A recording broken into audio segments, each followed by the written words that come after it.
Well, when I'm actually doing my own things and I'm working in the high, the deep and esoteric stuff that I worry about, I don't think I can describe very well what it's like. First of all, it's like asking a centipede which leg comes after which. It happens quickly, and I'm not exactly sure what flashes and stuff go in the head. But I know it's a crazy mixture of partial equations, partial solving the equation, then having some sort of picture of what's happening that the equation is saying is happening, but they're not that well separated as the words I'm using. And it's a kind of a nutty thing. It's very hard to describe, and I don't know that it does any good to describe it. And that is something that struck me that's very curious. I suspect that what goes on in every man's head might be very, very different. The actual imagery or semi-imagery which comes.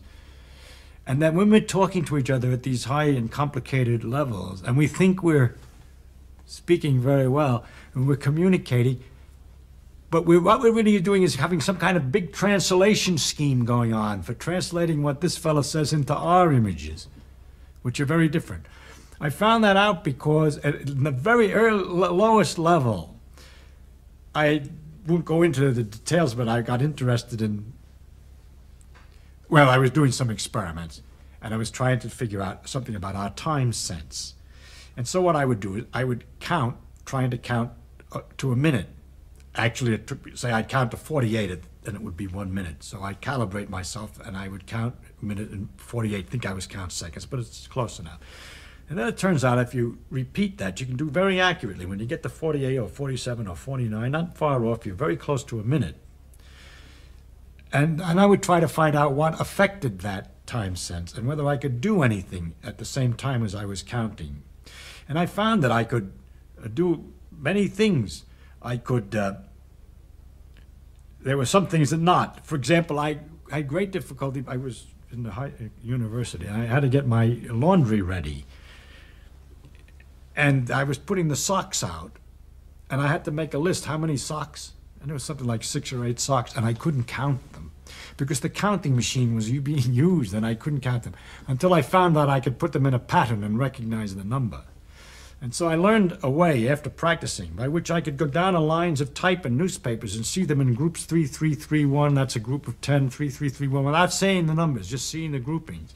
And I could therefore count the lines of type I practiced in the newspaper at the same time I was counting internally the seconds. And so I could do this fantastic trick of saying, 48, that's a 1 minute, and there are 67 lines of type, you see. It was quite wonderful. And I discovered many things I could read while I was, yes, I could read perfectly all right while I was counting and get an idea of what it was about. But I couldn't speak. I couldn't say anything. Because, of course, I was sort of, when I count, I sort of spoke to myself inside. I would say 1, 2, 3, sort of in the head. Well, I went down to the breakfast, and there was John Tukey was a mathematician down at Princeton at the same time, and we had many discussions, and I was telling him about these experiments and what I could do. And he says, that's absurd, he says. He says, I don't see why you would have any difficulty talking whatsoever. And I can't possibly believe that you could read. So I couldn't believe all this, but we calibrated him. It was 52 for him to get to 60 seconds or whatever. I don't remember the numbers now. And then he'd say, all right, he said, what do you want me to say? Mary had a little lamb. I can speak about anything. Blah, blah, blah, blah, blah, blah. 52, it's a minute. And he was right. And I couldn't possibly do that.